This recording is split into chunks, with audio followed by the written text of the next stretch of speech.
Om Swastiastu. Om Swastiastu. Om Anubadrah Kertawiantu Wiswatah, semoga pikiran yang baik selalu datang dari segala penjuru. Baiklah, pemirsa TVRI Sumatera Selatan yang budiman, dimanapun Anda berada, senang sekali saya Made Sudiama dapat kembali menjumpai Anda dalam acara yang sangat luar biasa yang memberikan pengetahuan spiritual Hindu, yakni Mimbar Agama Hindu. Baiklah, pemirsa budiman dimanapun Anda berada, tadi sudah kita dengarkan lantunan lagu dari vokalis kita, Wayan Gede Sucipto, yang berjudul Suksema Yang Widi. Suksema Yang Widi sudah diberikan anugerah hari ini sehingga kita masih diberikan kesehatan, keselamatan sehingga bisa melakukan aktivitas seperti sedia kala. Baiklah, hari ini kita akan membahas tema yang berjudul Keagungan Menjelma Menjadi Manusia menurut Hindu. Nah, untuk membahas tema pada hari ini sudah hadir bersama saya, sudah hadir di tengah-tengah kita narasumber yang sudah tidak asing lagi, sudah malang melintang, sudah biasa kita ajak diskusi, yaitu Bapak Made Toya. Om Swastiastu, Bapak. Om Swastiastu. Bagaimana kabarnya? Baik, sehat. Astungkaryo. Baik, terima kasih Bapak sudah hadir. Selain narasumber, juga ditemani oleh teman kita dari KMHDI Sumatera Selatan. Terima kasih kawan-kawan sudah hadir menyempatkan untuk berdiskusi bersama hari ini. Baiklah Pak, tema kita hari ini tentang keagungan menjelma menjadi manusia. Nah, mungkin bisa dijelaskan kepada kawan-kawan di sini dan pemirsa di rumah, apa sih keagungan atau keutamaan menjelma menjadi manusia itu seperti apa? Mungkin bisa dijelaskan dulu Pak, seperti apa? Baik Pak, disilakan. Baik, terima kasih. Om Swastiastu. Om Swastiastu. Memang tema ini sangat mendasar sekali. Ya. Dikaitkan dengan kehidupan terutama pada dewasa ini. Mm-mm. Sebab banyak simpang siur, ya ada manusia yang lahirnya tidak sempurna kan begitu ya. Betul. Nah, ada yang sempurna tetapi tidak baik perilakunya gitu kan. Nah dalam hal ini dibahas tentang kemuliaan lahir sebagai manusia. Ya. Nah kalau kita baca di dalam salah satu kitab Veda yaitu Sara Samsaya, bahwa kelahiran manusia ini sangat mulia, sangat utama karena dapat memutus tali rantai samsara. Apa itu samsara? Kelahiran yang berulang-ulang. Kalau punar bawa, punar kembali bawa menjelma, menjelma menjadi manusia. Artinya satu kali menjelma menjadi manusia. Tapi kalau samsara mengalir dalam kondisi yang sama, lahir hidup mati, itulah disebut dengan samsara. Ya. Nah, di dalam hidup ini memang tidak semua makmur. Ya, tidak semua sedih, ada yang sedih gitu kan. Ya, betul, Pak. Nah, benar. Nah, di mana utamaannya lahir menjadi manusia. Nah, tadi sudah Bapak singgung bahwa dengan lahir menjadi manusia, kita dapat memutus tali rantai punarbawa ini dengan berbuat baik. Berbuat baik. Nah, sebab hukum karma mengatakan baik yang dikerjakan, baiklah yang dipetik hasilnya. Baik untuk diri sendiri maupun orang lain. Baik. Seperti juga kita ketahui bahwa di antara semua makhluk hidup, manusia inilah paling sempurna. Betul, Pak. Kan ada 3 makhluk hidup itu ya. Ya, ada tumbuhan, ada binatang atau hewan, dan ada juga manusia. Kenapa dikatakan paling sempurna? Karena dia mempunyai pikiran untuk mengolah, untuk memenuhi hidup dan kehidupannya. Ya. Nah inilah keutamaan menjadi manusia. Yang terpenting adalah memutus tali rantai punarbawa itu. Sebab tujuan agama Hindu yang terakhir adalah moksa. Moksa, betul. Bukan sorga. Sorga itu hanya sebentar. Dari sorga nanti lahir ke dunia ini. Nah, ditentukan oleh wasana karmanya. Kalau moksa tidak lahir lagi, menyatu dengan Tuhan. Menunggal dengan manusia. Ya, itulah tujuan agama Hindu yang tertinggi. Nah, sangat idealis sekali. Ya, Pak. Oke, Pak. Jadi tadi Bapak jelaskan keagungan menjadi manusia itu menjelma menjadi manusia memang sangat luar biasa. Nah, yang saya ketahui memang manusia dibandingkan tadi Bapak menyinggung ada tumbuhan, ada hewan, kita mempunyai tri permana gitu Pak, kalau nggak salah. Nah, tri permana itu apa saja sih Pak? Terus apa bedanya dengan makhluk lain seperti tumbuhan, binatang, dan kok kita bisa punya 3-nya sedangkan yang lain hanya punya 1 bahkan punya 2. Ya. Nah, inilah kekuasaan Tuhan. Ya. Tuhan diberikan satu kekuatan eke permana, yaitu tumbuh dan berkembang. Tumbuh dan berkembang. Nah, dari biji tumbuh pohon jadi besar gitu kan. Ya. Nah, selanjutnya kalau binatang bukan hanya tumbuh dan berkembang, bukan hanya bayu permana, tetapi juga sabda pramana. Kekuatan untuk bersuara, untuk berbicara. Ya kadang-kadang kalau dituntun binatang itu bisa ngomong seperti manusia. Umpamanya burung bio. Burung bio kan kalau dilatih dia bisa ngomong. Nah itu gitu. Om Swastiastu atau istilah agama lain gitu kan. Kadang-kadang kasar, tergantung manusia yang membimbingnya.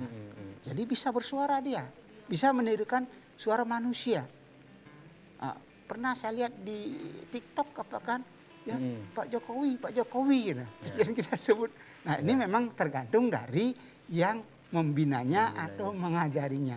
Nah manusia ini di samping bayu permana, sabda permana, juga ada manah permana.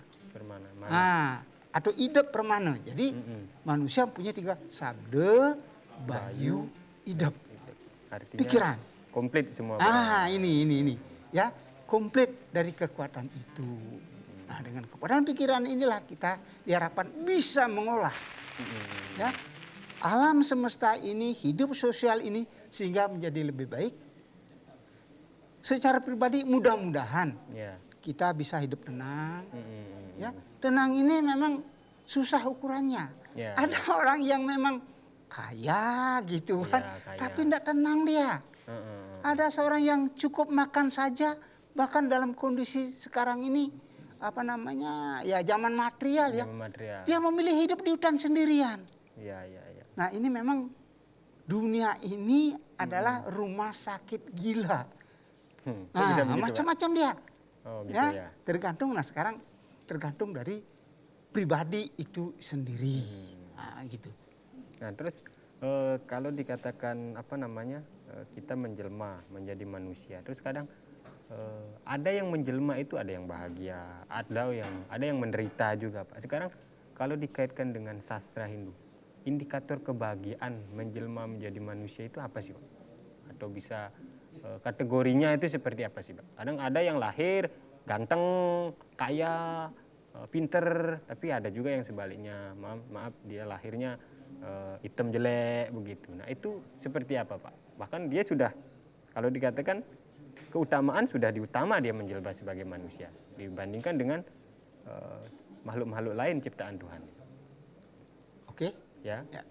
Jadi ini tidak terlepas dari ajaran Pancasarada kita, terutama di dalam ajaran hukum karma pala. Hukum karma pala. Karma artinya kerja atau perilaku, pala artinya buah atau hasil. Jadi menurut agama Hindu, sekecil apapun perbuatan itu pasti ada hasilnya. Dan hasil itu tidak bisa dihilangkan. Selalu melekat begitu. Selalu melekat. Nah cuma nanti pada akhir kehidupan itu di alam sana, baiknya gimana, jelek gimana. Nanti terakhirnya kalau baik dia lebih banyak, ada di alam sorga. Mungkin dulu Bapak pernah ceritakan si Yudhistira pergi ke sorga bersama saudara-saudaranya dan Drupadi. Ya, waktu dia mencari saudaranya, pertama ke sorga. Di situ ditemukan kan Korawa. Korawa. Ya. Begitu. Dia menanyakan karena di situ tidak ada saudara-saudaranya. Saudara-saudaranya yang berbuat baik begitu. Akhirnya ada di neraka, kata Indra. Diminta diantar ke sana, diantarlah ke sana. Nah, begitu Yudhistira ini masuk ke daerah neraka itu, daerah neraka itu tadinya panas, ya, tidak mengenakan tuh badan lah, jadi sejuk, gitu kan? Nah, udah sejuk, nah sudah beberapa saat Indra ngomong, kamu kan mau ketemu dengan saudaranya, sudah ketemu, sekarang kembali ke surga. Tidak, biarkanlah kami ada di sini bersama saudara kami. Nah, dengan demikian berubahlah neraka itu menjadi surga. Artinya apa?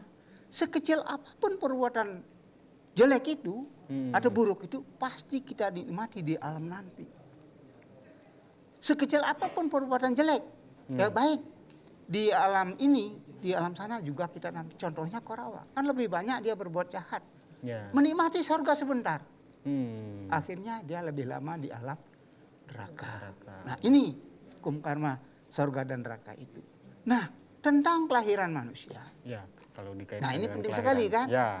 Kita patut bersyukur. Bersyukur Wah, lahir menjadi dapat manusia. hidup Gitu kan. manusia sebagai manusia. Ya nih, yang cowok ganteng, yang cewek cantik gitu kan. Gitu kan. Cuman ini belum laku, belum cantik nian ya. Karena belum nikah mungkin ya. Termasuk Anda barangkali. Betul, Pak.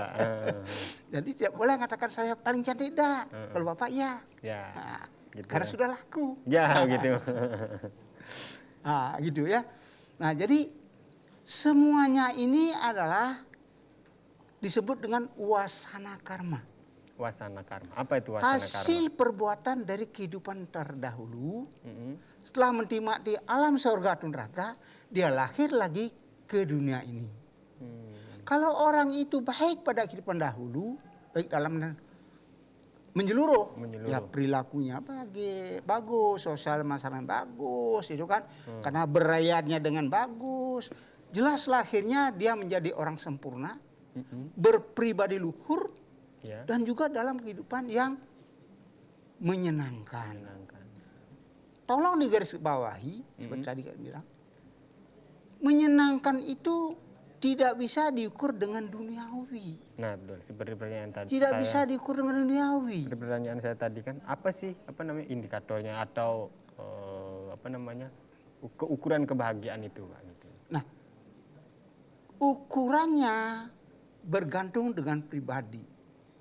Memang sementara ini banyak beranggapan bahwa dengan materi yang banyak kita mendapatkan kebahagiaan, kemakmuran. Tetapi bagi seorang yogin yang pekerjaannya adalah semadi, itu kan ya seperti Ratnakara, Ya. dia bersemadi itu kan bertahun-tahun, Oke. itu kan. Nah, jadi kembali sana. Jadi seorang yogin dikasih materi di beban dia. Ya. Dia senang kalau bisa tidak terikat dengan dunia. Jadi sangat relatif. Sangat relatif. Oke, baik, Pak. Begitu. Itu ukurannya. Oke, baik, sangat menarik pemirsa dimanapun Anda berada perbincangan kita pada hari ini. Jangan kemana-mana, kita akan kembali setelah pesan-pesan berikut ini.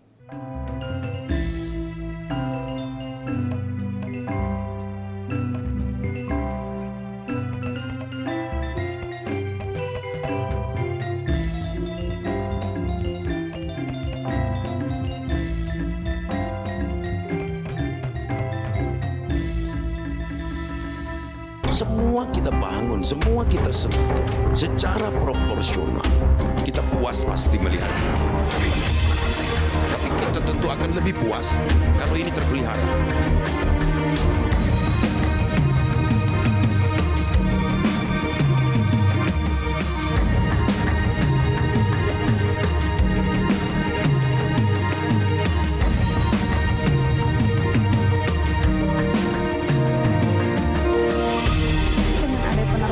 Dari Palembang ke Lubuk Linggau benar-benar ngebantu Nian, cuma 1 jam mau sampai. Sumatera Selatan adalah mozaik dari ornamen kabupaten kota yang ada. Maka tidak satu pun di antara ornamen ini yang kita terbengkalaikan. Semua kita upayakan dengan moto Sumsel Maju untuk semua.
Baiklah, pemirsa TPRI Sumatera Selatan masih setia menyaksikan siaran kami, siaran Mimbar Agama Hindu.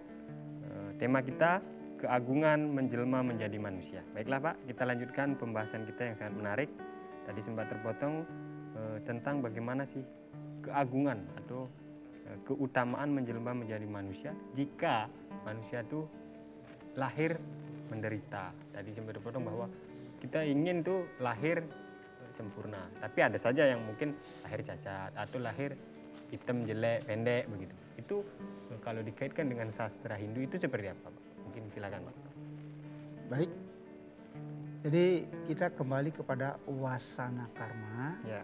Ya, sisa hasil perbuatan dari kehidupan yang terdahulu. Nah, wasana karma inilah yang mungkin bisa menjadi teori bakat atau juga teori keturunan. Teori keturunan. Kalau memang dalam kehidupan yang terdahulu dia orang baik, gitu kan?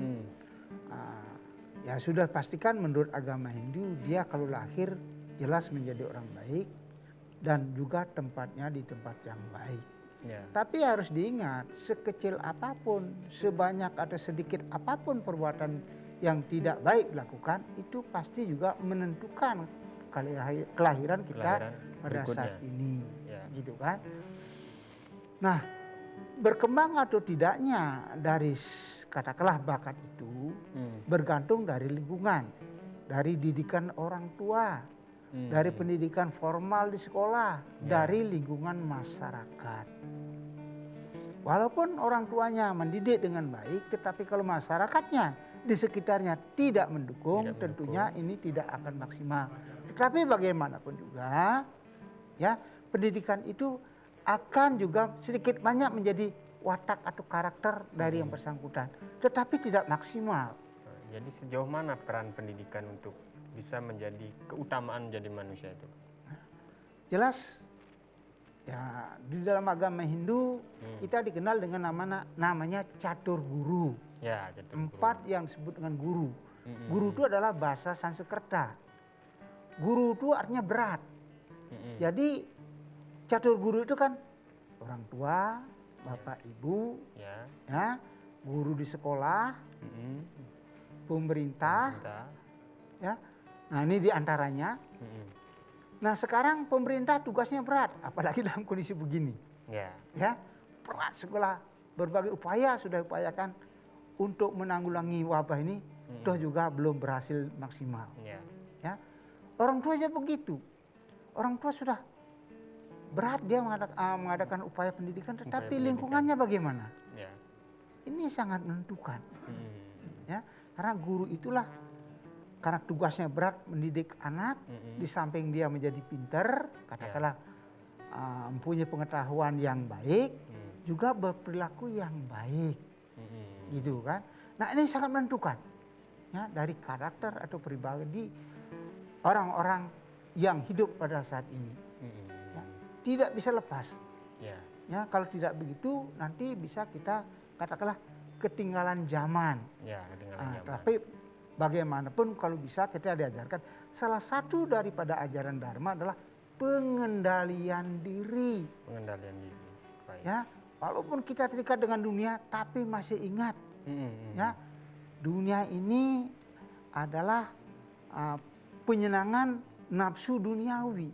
Nafsu duniawi ini tidak bisa sepenuhnya membuat bahagia.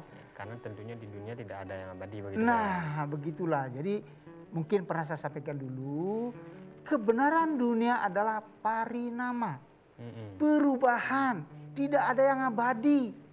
Ya, yang baik, nah, yang benar pada saat ini belum tentu besok benar, tetapi diupayakan supaya baik begitu. Makanya di dalam kitab Sarasam saya dikatakan, ya perbuatan baik bukan yang benar, memang intinya benar, tetapi yang benar tetapi baik.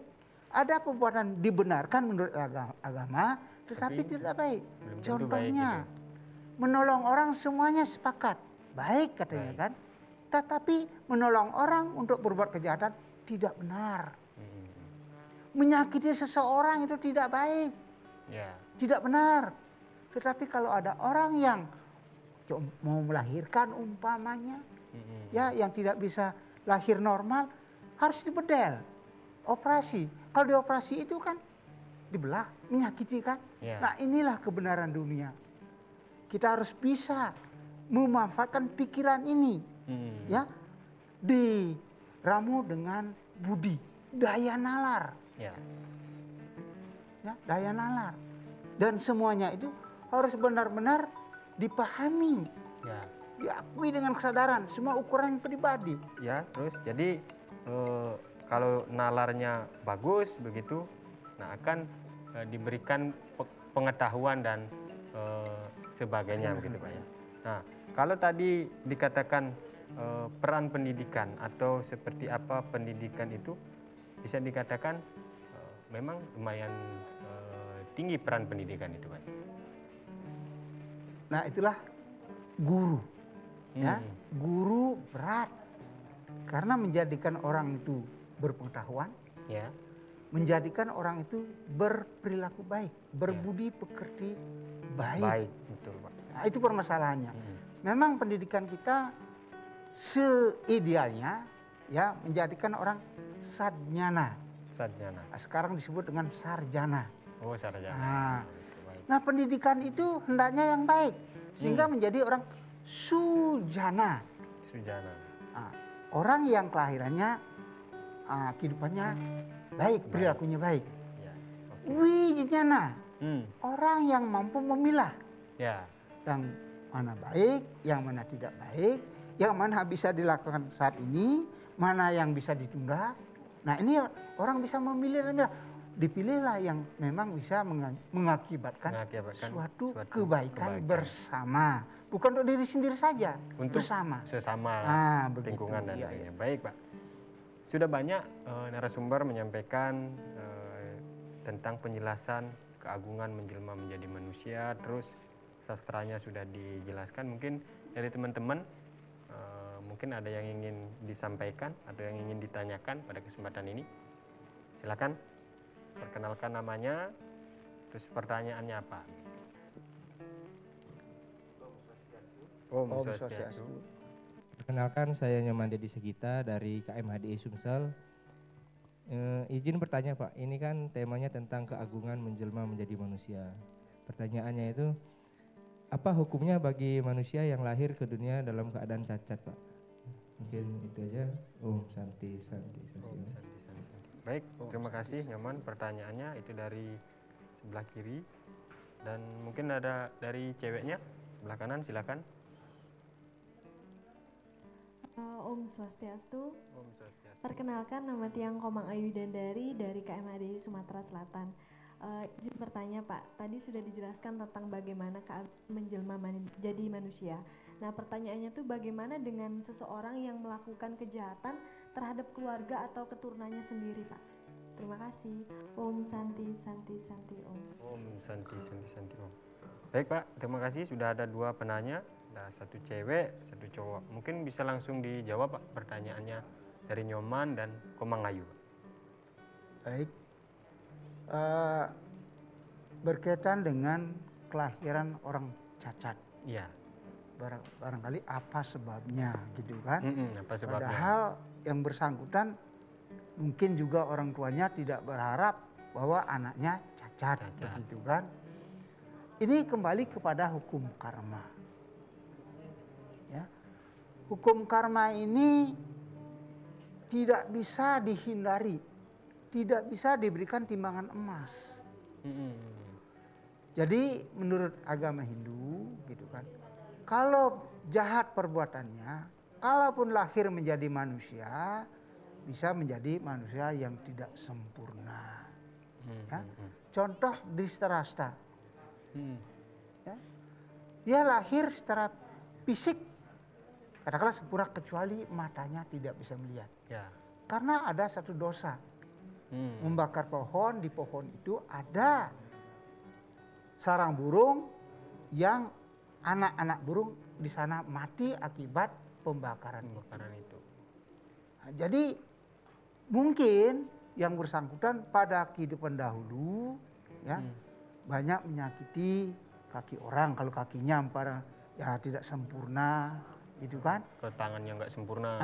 Begitu mungkin dulu pekerjaannya membunuh terus gitu kan. Akhirnya tangannya menjadi tidak sempurna. Yang jelas sekecil apapun gitu kan, itu menjadi bibit dari penentuan kelahiran kita ini ya. Dan kelahiran itu menjadi teori keturunan.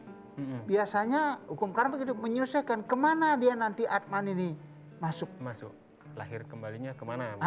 Kemana? Melalui jalan siapa? Begitu. Ya. Nah, menunggu waktu yang tepat. Ke sini. Nah, itulah menjadi teori kelahiran. Teori kelahiran, keturunan. Ya. Biasanya kalau punya bapaknya seorang pendeta, ya mudah-mudahan di antaranya anak itu ada yang mengikuti jejak orang tuanya menjadi pendeta. Tidak semuanya. Secara garis keturunan ada. Ya, itu secara garis keturunan gitu kan. Jadi tidak semuanya ya bapaknya pendeta, anaknya menjadi pendeta semua, tidak. Nah, gitu kan. Ya paling tidak dulu karena dia pernah belajar ini, lahir nanti dia lahir di sini mendapat pendidikan ini, tetapi tidak sepenuhnya seperti yang menjadi pendeta itu sendiri. Ya. Nah, jadi kembali kepada hukum karma itu sendiri. Jadi hukum karma tidak bisa dihindari. Ini harus diyakini benar ini. Dan begitu kompleks sepertinya hukum karma itu. Iya. Jadi hukum karma ini bukan Tuhan yang menentukan. tapi kita Hukum sendiri. karma inilah kita yang menentukan. Mm-mm. Gitu. Kalau umpamanya Tuhan yang menentukan, nanti Tuhan mengadili kita, yang salah siapa sih sebenarnya? Ya, jadi siapa yang bersalah? Jadi kan begitu. Pokoknya saya ditentukan begini, menurut saya tidak bagus lah kalau Tuhan saya begini. Menurut saya tidak bagus kan. Iya. Nanti saya diadili, kamu ini begini salah, dan masuk neraka. Ya. Jadi siapa yang salah? Jadi Nah, kalau menurut semua agama merasa Hindu, benar gitu kan. Hukum karma ini memang kita yang menentukan semuanya ini, termasuk nanti. Nah, oleh karena itu manfaatkanlah kehidupan ini dengan sebaik-baiknya. Jangan bersedih hati. Mm-mm. Jangan sekali bersedih hati. Hendaknya berbangga. Bersyukur sudah lahir menjadi manusia. begitu ya. Kesempatan untuk berbuat baik. Karena hanya manusia saja yang bisa berbuat baik. Begitu. Binatang hanya naluri. Melaksanakan sesuai, ya katakanlah keturunan dari sebelumnya itu. Manusia tidak. Bisa saja bapaknya seorang suci, anaknya menjadi seorang penjahat. Bisa saja. Mm-mm.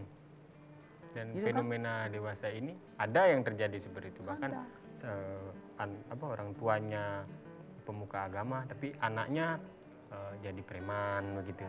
Iya. Lingkungan sekarang. Iya.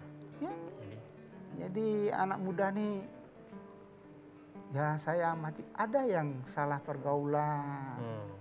Ya mungkin pergaulan, kumpul-kumpul, minum-minuman atau makanan yang memang dilarang. Kenapa dilarang? Memang merusak tubuh, ya, ya merusak mental. merusak mental dan merusak pola pikir itu. Nah artinya. itu, jadi di Hindu itu makanan yang dianjurkan, makanan yang dilarang itu ada efek baik atau buruk kepada tubuh. Pada tubuh. Karena Kenapa kita yang- minuman keras tidak boleh? Karena memang lama-lama dia akan merusak tubuhnya dan memang merusak mentalnya. Ya. Tetapi kalau sakit boleh saja, tapi jangan selamanya. Jangan Jadi terlalu untuk banyak. obat boleh saja begitu. Baik Pak, terima kasih. Luar biasa, nampaknya sangat menarik pembahasan kita pada hari ini. Jangan kemana-mana pemirsa, tetaplah bersama kami siaran Mimbar Agama Hindu kami. Kembali setelah pesan-pesan berikut ini.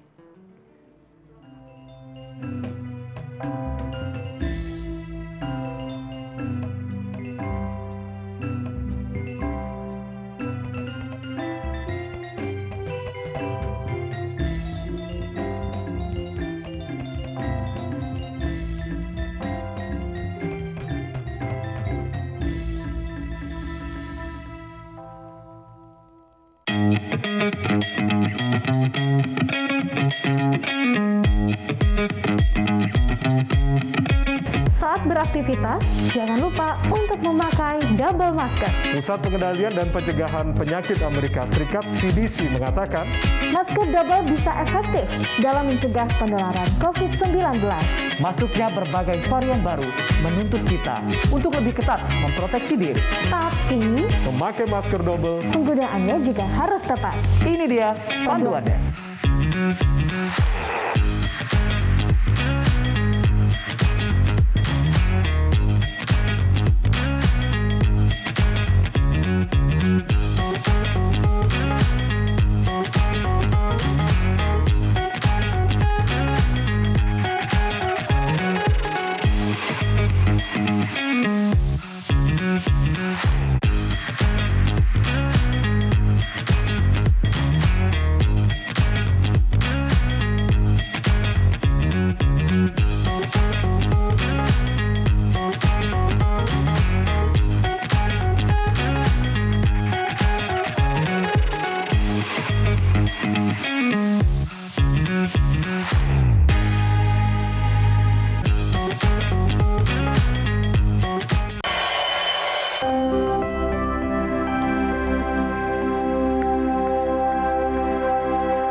Baiklah, terima kasih pemirsa masih setia menyaksikan siaran kami, siaran Mimbar Agama Hindu.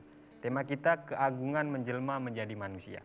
Nah, untuk mempertegas makna dari keagungan menjelma menjadi manusia, mari kita dengarkan sloka dari saudara kita Komang Ayu dan Loh Eka, pembacaan Saras Samusaya. Silakan.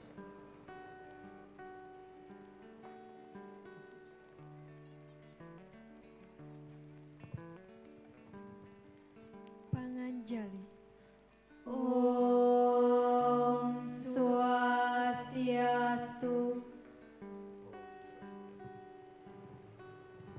Pembacaan Saras Samusaya bab 1 sloka 6. Sopana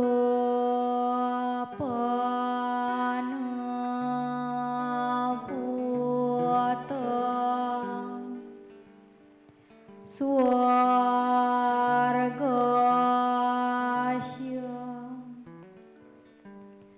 manusya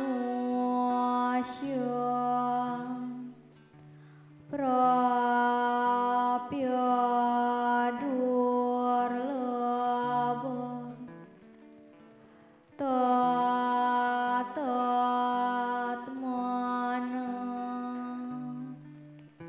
samadaya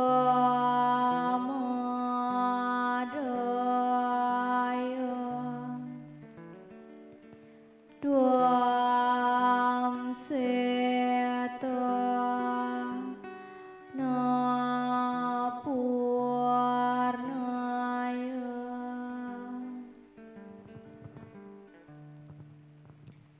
Kesimpulannya, pergunakanlah dengan sebaik-baiknya kesempatan menjelma menjadi manusia.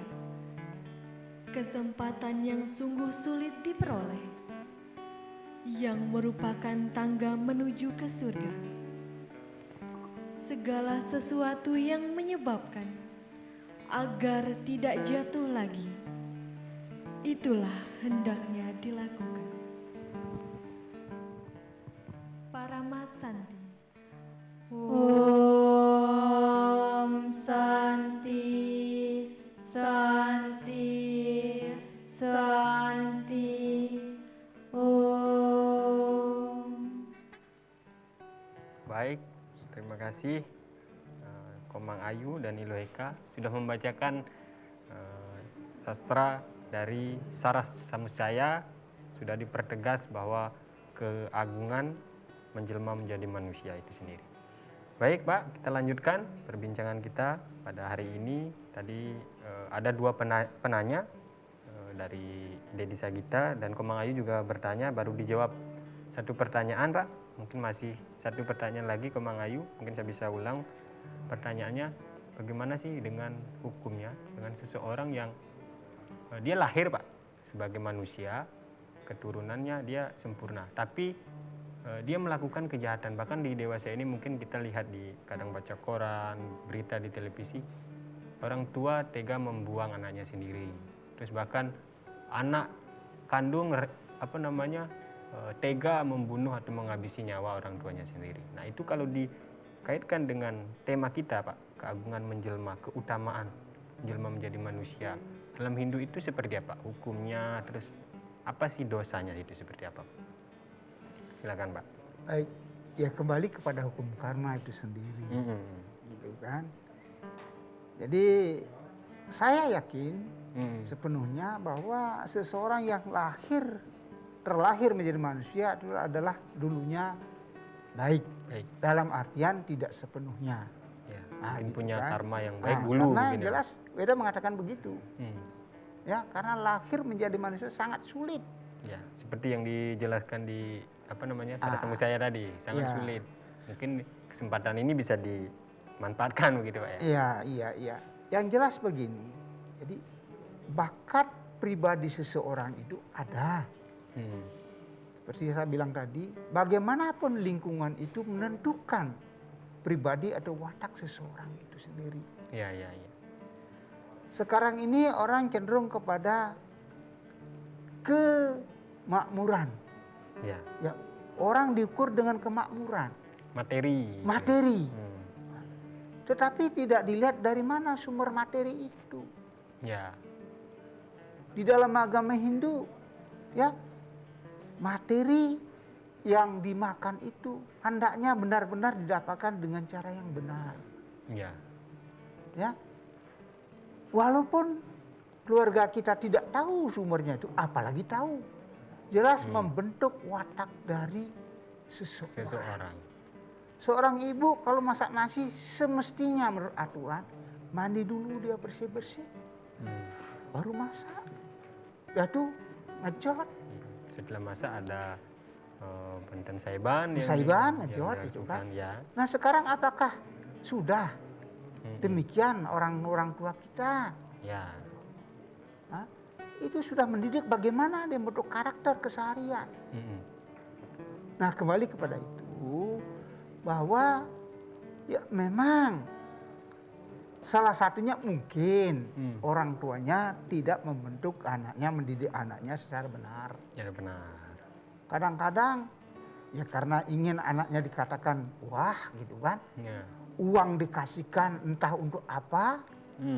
Nah ini jadi masalah. Karena tadi yang penting dulu saya susah. Saya tidak mau anak saya begitu.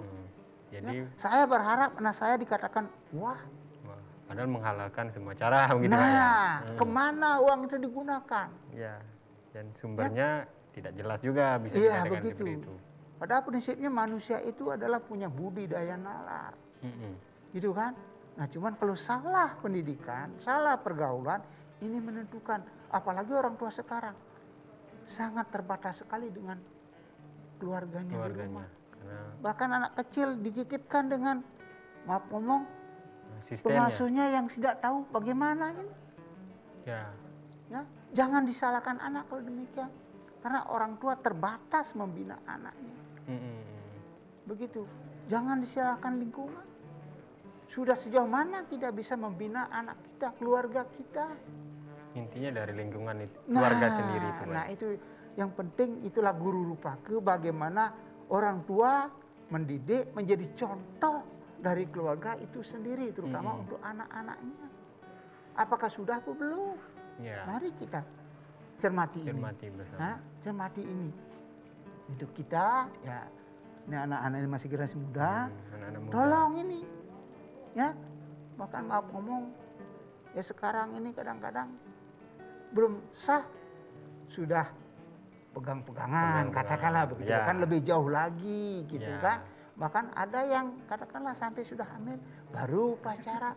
Jadi kalau sudah hamil upacara bukan 2 orang lagi, upacara 3 orang. Bayinya dalam kandungan juga ikut upacara di situ. Betul, Pak. Nah, itulah agama Hindu, diatur demikian. Ya, disucikan dulu.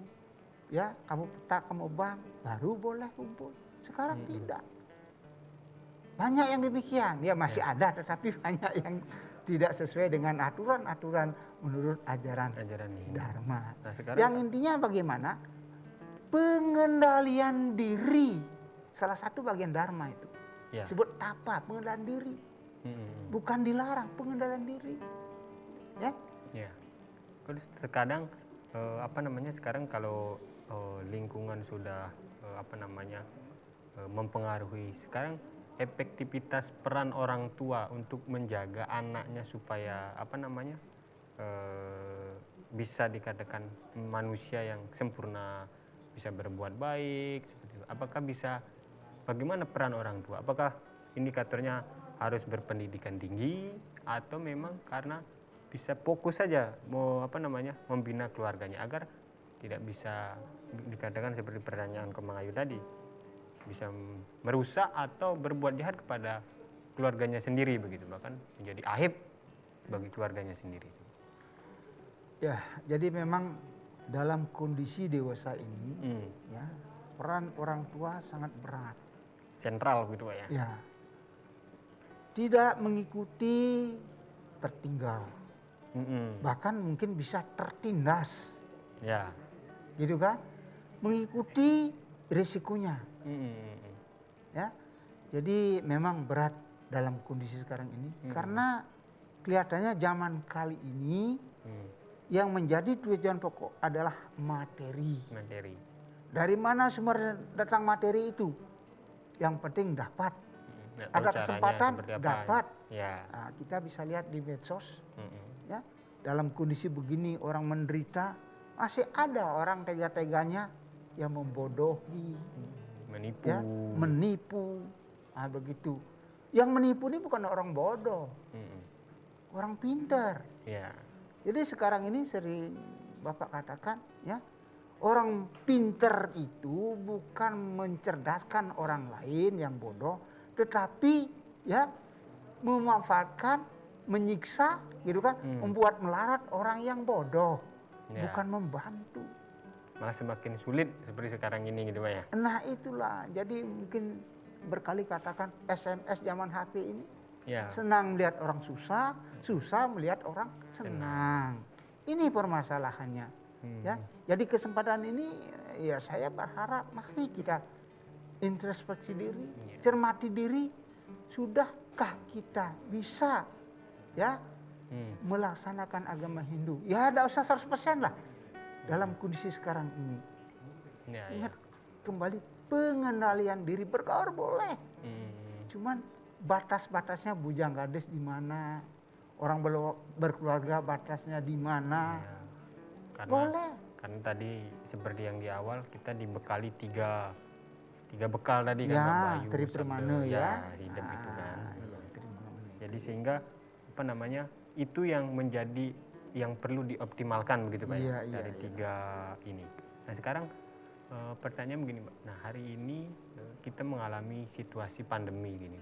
Nah sekarang seperti tema keagungan menjelma utama menjadi manusia. Nah untuk bisa membantu sesama kita, apa sih yang perlu dilakukan begitu? Nah, ini pandemi ini bukan hanya di Palembang, bukan hanya di Sumatera Selatan, tapi bukan di hanya di dunia, Indonesia, mendunia. Saya sangat bergembira sekali dengan adanya kebijakan pemerintah menerapkan protokol kesehatan. Intinya kita bagaimana kita mengikuti protokol kesehatan ini. Di antaranya pakai masker. Ya, pakai masker. Nah, kalau di rumah memang keseharian dengan keluarga di rumah tidak masalah. Tetapi walaupun dengan anak yang datang dari jauh, ya sebaiknya waktu ngomong-ngomong pakai masker dulu. Kalau sudah pasti dalam berapa lama tidak terjangkit, itu kan boleh. Biasanya kalau dari jauh sekarang ini kan paling nggak swab gitu kan. Mungkin PCR gitu kan. Nah, ini protokol kesehatan. Jadi pakai masker, gitu kan, diantaranya, jaga jarak. Ini yang penting sekali. Jaga jarak. Walaupun pakai masker, kalau jaraknya dekat, apalagi sampai menempel, ini juga tidak menjamin. Jaga jarak. Perlu disadari. Menurut orang ahli, yang muda-muda imunnya ini kuat barangkali. Ya, tetapi tidak jaminan. Cuman tolong disadari, di lingkungan kita ada orang tua. Apakah ayah, ibu, kakek, yang mungkin imunnya tidak sekuat anak muda. Dan perlu kita jaga juga. Justru itu, jadi saling menjaga, saling melindungi. Ya, agar situasi bisa dilaksanakan dan bisa diberikan. Oke, baik. Terima kasih Pak. Pembahasannya sangat menarik. Kita akan lanjutkan setelah pesan-pesan berikut ini.